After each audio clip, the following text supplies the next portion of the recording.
Army, and her husband, her ex-husband, her kids, her parents, and of course in the 1950s you just didn't have a lot of women in stand-up comedy. But it is,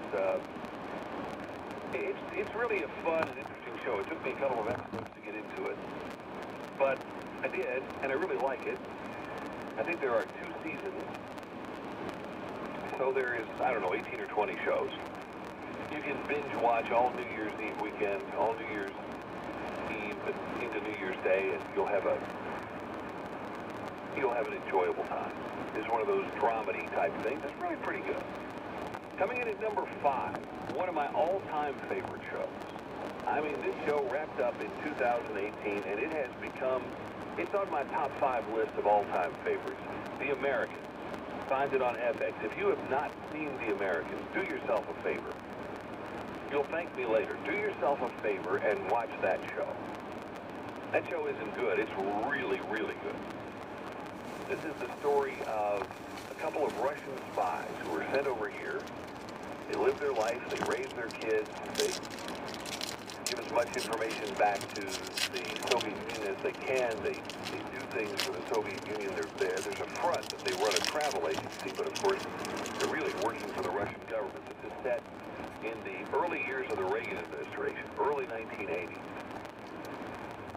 And it is Matthew Rhys and Kerry Russell star in the show. I think it's had maybe 6 seasons, maybe 65 episodes, something like that.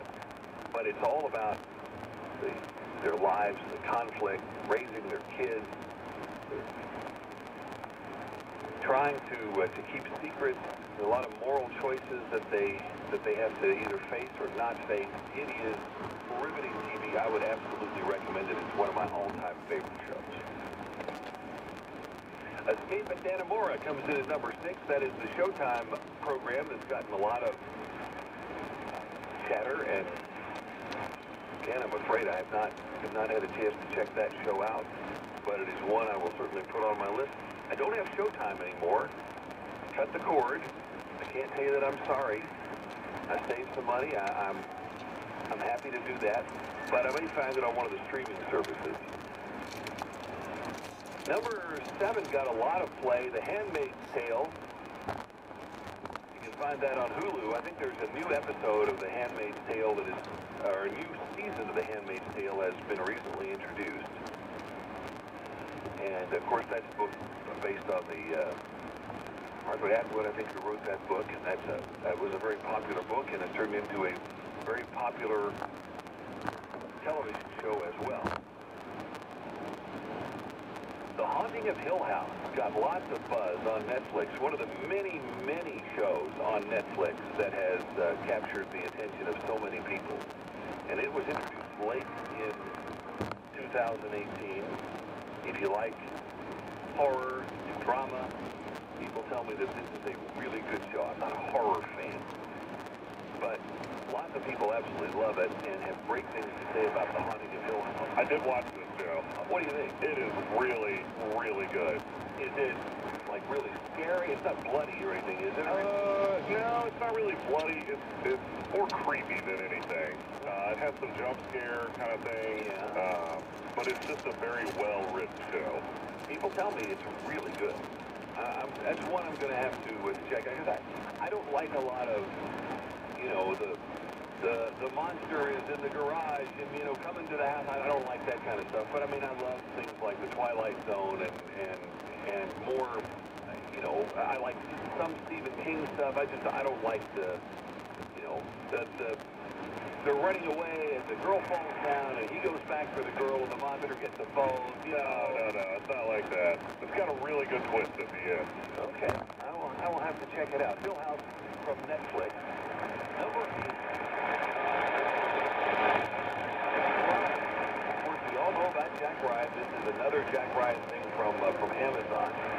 If you like Jack Ryan and Home Front, you're gonna like this movie, this series of shows. Apparently, this is one of several Jack Ryan reincarnations.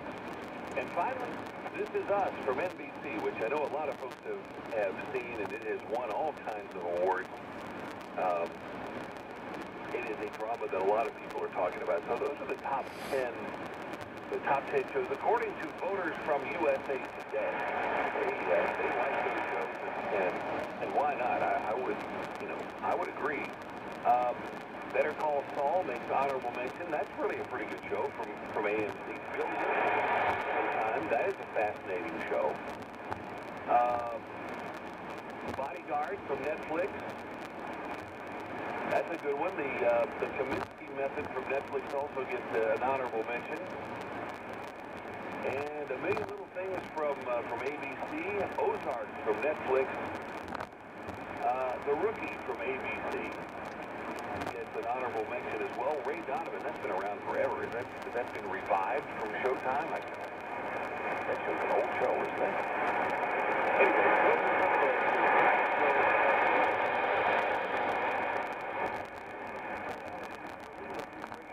WHJS. This report is sponsored by Rocket Mortgage.